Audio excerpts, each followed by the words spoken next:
Right now, somewhere in North Korea, a young woman is being told her success makes her the party's property. Park Hye-jin's escape happened just 10 months ago. This isn't history. This is happening today. At 21, she was Pyongyang's most celebrated actress with her photo on the front page of state newspapers. At 22, she was hiding in a church basement in China, terrified that Bowibu agents would find her. Her family still lives in Pyongyang. They're likely being punished for her betrayal as you watch this. She can never act again. Her face is too recognizable. The risk too great. This is the cost of choosing freedom in 2024.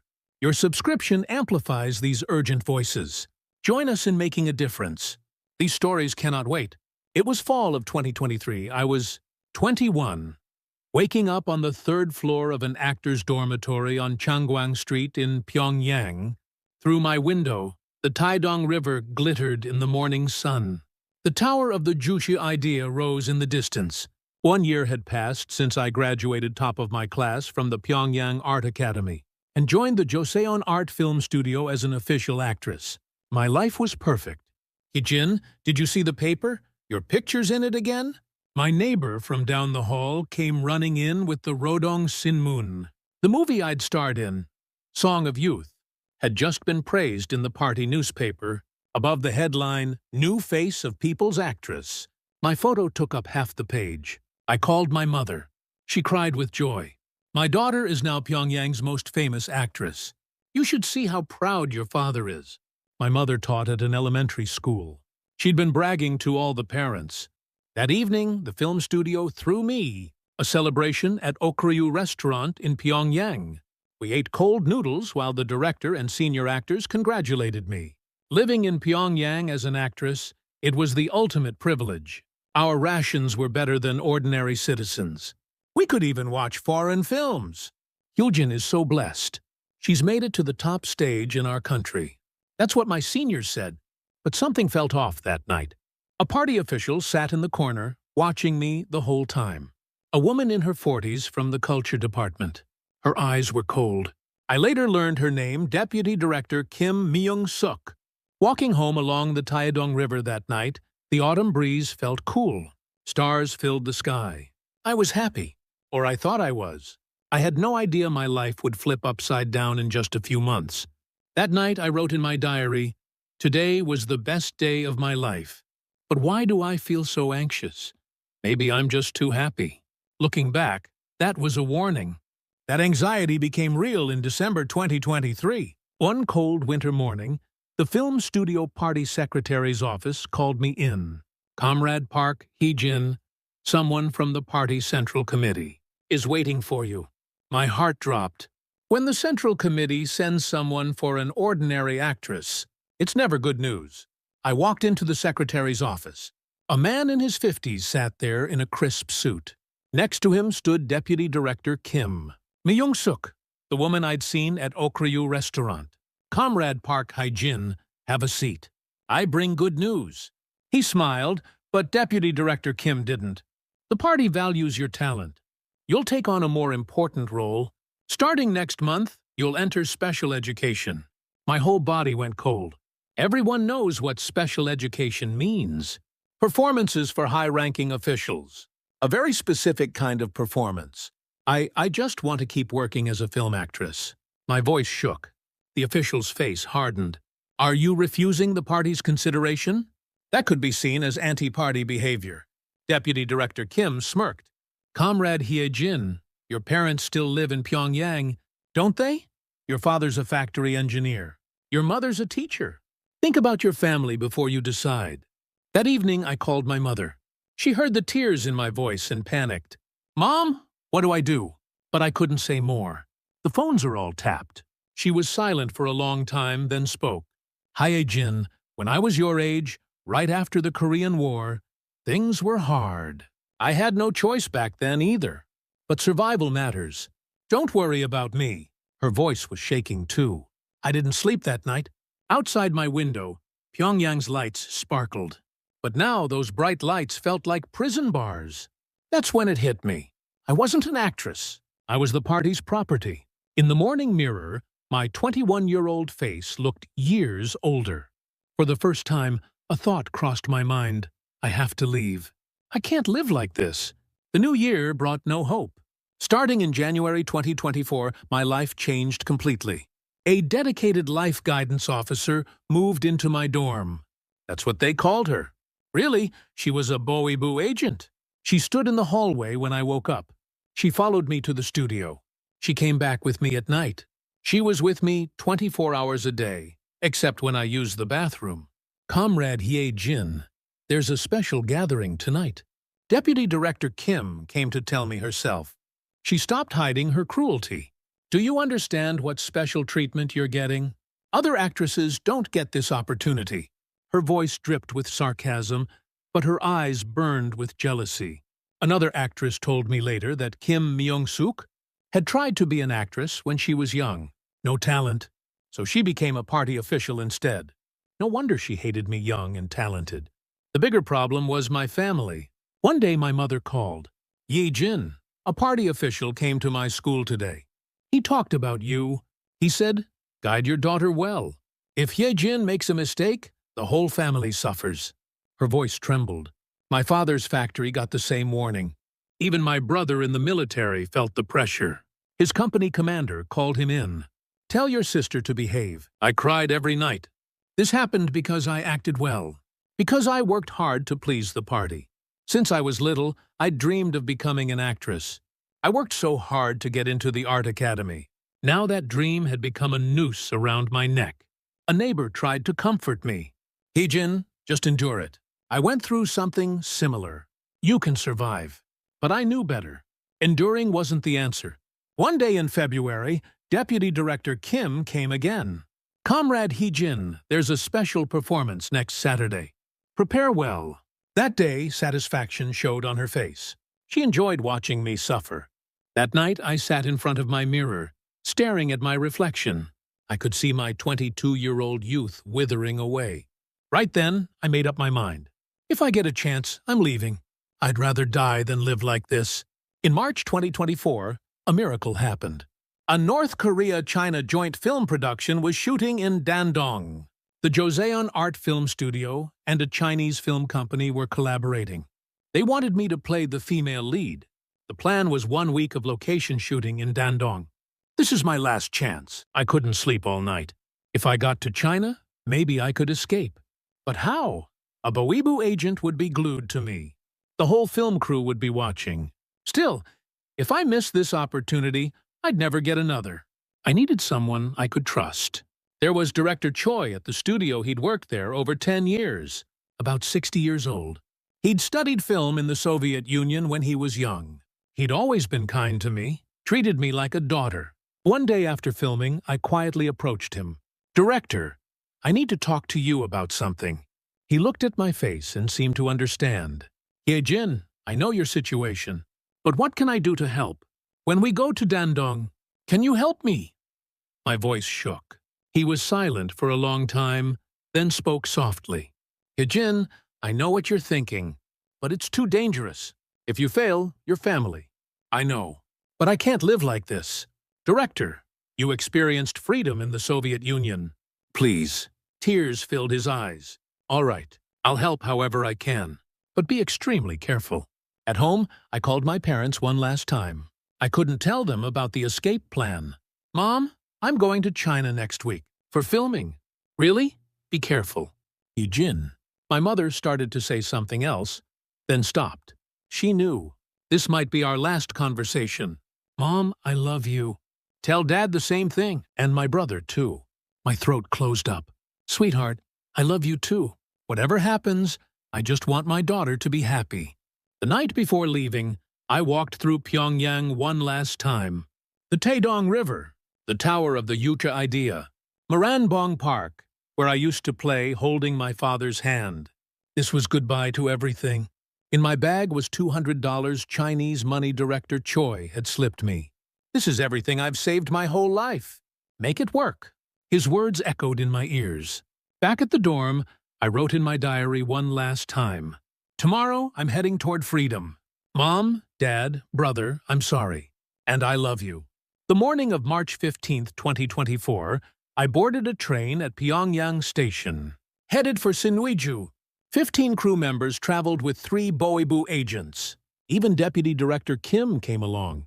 Comrade Hae-jin, watch your behavior in China. We'll be watching everything. Her warning sent chills down my spine. At Sinuiju, we crossed the iron bridge over the Yalu River. Through the train window, I could see the water. Beyond that river was China. My heart pounded. We arrived at Dandong Station. Chinese staff waited for us. A Korean-Chinese coordinator who spoke Korean was there too. Welcome. We'll take you to the hotel. We'd rest that day and start filming the next morning.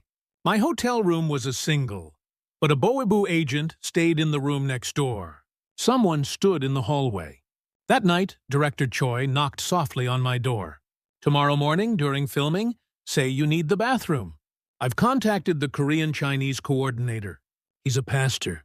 When you leave the bathroom, head for the back emergency exit. A car will be waiting. He gripped my hand tight. Hee-jin, make this work. Live free. The next morning at 10, filming started on a street in downtown Dandong. My heart felt ready to explode. My hands and feet shook so badly I couldn't act properly. Comrade Hee-jin, why are you trembling? Deputy Director Kim's eyes filled with suspicion. Oh, I'm just nervous. First time filming in China. I forced a smile. Around 11, my chance came.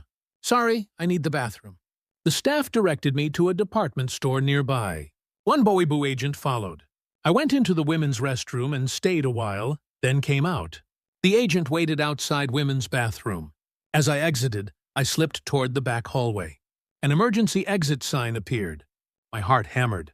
I pushed open the emergency door. A black sedan sat in the back alley. A Korean-Chinese man rolled down the window and waved. Get in quick! I jumped into the car. We took off. Lie on the floor until we passed the checkpoint. I pulled a blanket over myself and lay flat. Behind us, voices shouted, Park Hee-jin! Where did she go? The Boebu agents were searching. The car flew. 4 hours to Shenyang, longest hours of my life. Under that blanket, I cried. Mom, Dad, brother. Their faces flashed past like a movie. I'm sorry, so sorry. But I want to live too. I want to live free. God, please protect my family. I prayed desperately. We reached Shenyang around 6 p.m. The Korean-Chinese driver took me to a church's back entrance. The pastor's waiting for you. You'll need to hide here for a while. We went down to the church basement. A pastor in his 50s came out. Hae-jin, Director Choi, contacted me. You're safe here. Don't worry. The basement was small but had a bed and bathroom. Get cleaned up and rest. I'll bring you dinner. The pastor's wife brought warm porridge and kimchi. You must miss home cooking. This is kimchi we made. Try it. When I tasted the kimchi, tears came. It tasted just like my mother's. That night I hugged my pillow and cried for hours. The next day, life in the basement began. I couldn't go outside during the day. The pastor explained, Chinese police are a problem, but the bigger threat is the North Korean Boebu. You're a famous actress. They'll definitely come looking. Your face is too well known. It's dangerous. He was right. My face had been in North Korean newspapers many times. About a week later, the pastor rushed downstairs. Hae-jin, Chinese police are searching the area right now. North Korea must have made a request. Stay as quiet as possible.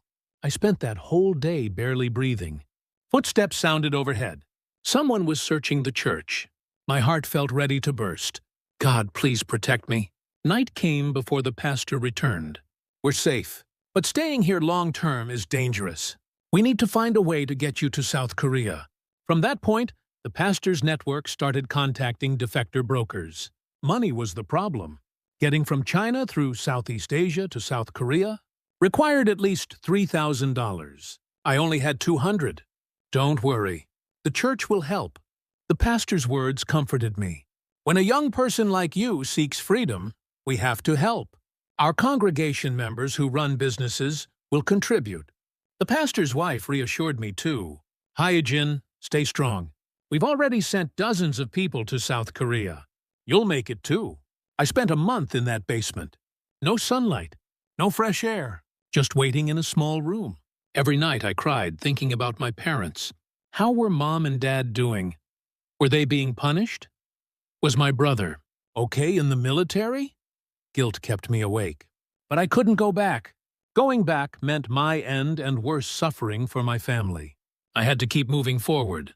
Late April 2024, the path to South Korea finally opened. The pastor got me a fake passport through a broker. Use this to get to Hanoi, Vietnam. Someone else will guide you from there to Bangkok. In Bangkok, go to the South Korean embassy. In the passport photo, I looked like a stranger.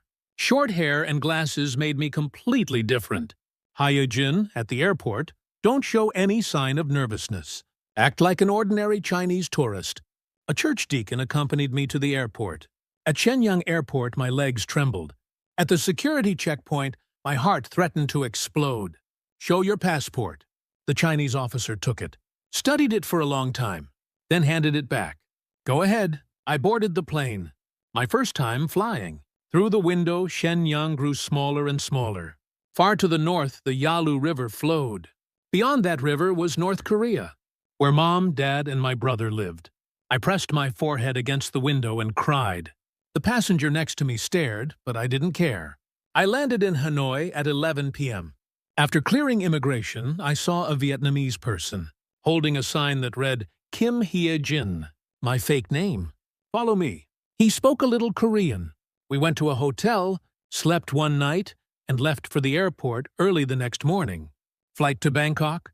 Bangkok Airport was the problem. At the immigration desk, the officer studied my passport closely. Is this real? He asked in English. Cold sweat broke out. Yes, yes. My voice shook. The officer looked suspicious and checked his computer. He called over another staff member.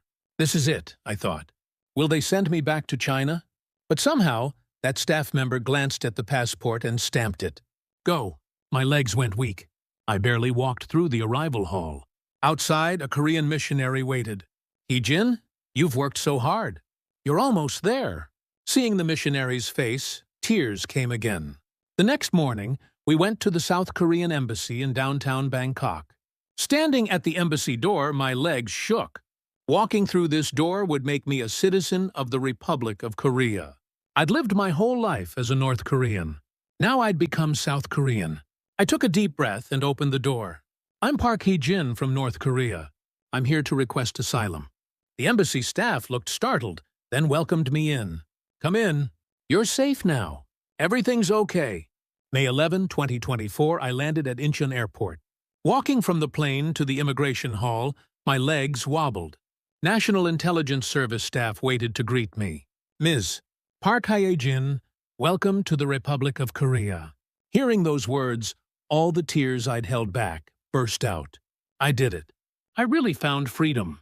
I spent 3 months at Hanwon receiving education, social adaptation training for South Korea. Everything felt foreign at first. Walking into a convenience store, I gasped at the mountain of products. Can I really buy all this? The instructor laughed. Yes, if you have money. 24 hours a day. Unimaginable in North Korea. The internet amazed me. At Hanwon, I got a phone and discovered YouTube. I searched for North Korean news. My defection story appeared. People's actress Park Hye-jin missing during China filming. Declared traitor. My heart sank. What happened to my parents? Reading the comments, I saw North Korean citizens cursing me. Made sense. In their eyes, I was a traitor. I confessed everything to my Hanwon counselor. I'm so worried about my parents. They'll suffer because of me. She held my hand. Hye-jin, your parents would want you to live free. It's hard now, but when reunification comes, you'll see them again. Reunification. That word gave me hope. Could our generation see reunification? When that day comes, I want to hold Mom and Dad tight. Leaving Hanwon, I started a new life in Seoul. I can't dream of acting anymore. My face is too well-known North Korean agents might come looking. Now I work at a defector support organization, helping newly arrived defectors like me. Ms. Hye-jin, you came from North Korea too? New arrivals ask. Yes, I came a year ago. Everything feels strange at first, but you adjust quickly. Sometimes I remember walking along the Taedong River, Pyongyang's night scenery, spring blossoms at Moranbong Park, the alley where I walked holding Mom's hand as a child. I miss it often, but the freedom I found here matters more. Here, I can say what I want, see what I want, go where I want. I'm not someone's property. I live as myself. These days, I think a lot about reunification. My parents' generation lived through the Korean War. Because of that war, we've been separated over 70 years. Isn't it time to reunite? I hope the 25 million North Korean people, including my mom, dad, and brother, can experience freedom, the freedom I found. Until that day comes, I'll do my work here, helping defectors, preparing for reunification, never losing hope. That's what I can do right now.